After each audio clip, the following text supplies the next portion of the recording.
Start. Yes sir. नदी शब्द रूप देख रहे हैं हम लोग। नदी शब्द रूप में से आपको ऑब्जेक्टिव पूछा जाता है, तो ध्यान दीजिए ये विभक्ति हो गया। प्रथमा द्वितीया तृतीया, प्रथमा द्वितीया तृतीया, ये चतुर्थी पंचमी षष्ठी सप्तमी, ये जगह संबोधन। ये क्या हो जाएगा? संबोधन हो जाएगा। प्रथमा हो गया, द्वितीया तृतीया, ये चतुर्थी हो जाएगा, पंचमी षष्ठी, ये सप्तमी, ये हो जाएगा संबोधन। क्या हो जाएगा? संबोधन हो जाएगा। थोड़ा याद रखिएगा।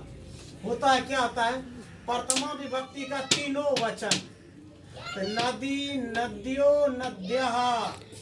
द्वितीया विभक्ति का तीनों वचन, नदी नदो नद्यः, नदी नदी है। तृतीया विभक्ति का नद्या नदीभ्यां नदीभिः। चतुर्थी विभक्ति का तीनों वचन देखिए, नद्ये नदीभ्यां नदीभ्यः। पंचमा विभक्ति का तीनों वचन, नद्याः नदीभ्यां नदीभ्यः। षष्ठी विभक्ति का तीनों वचन, नद्याः नद्यो नदीनां। और सप्तमी विभक्ति का तीनों वचन, नद्यां नद्यो नदीसु। सप्तमी ये हो जाता संबोधन। देखिए संबोधन में हो जाता क्या, हे प्रथमा के जैसा चलता है, तो इसमें हे जुड़ना, समझना ना।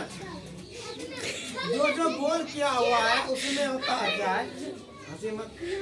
जो गोल किया हुआ, देखिए जो एक जैसा रहता है वो पूछने का चांस कम रहता है, जो अलग तरह का रहता है वो पूछा जाता है। याद रखिएगा, ये पूछेगा नदी, नदी कौन सा विभक्ति है, तो प्रथमा विभक्ति।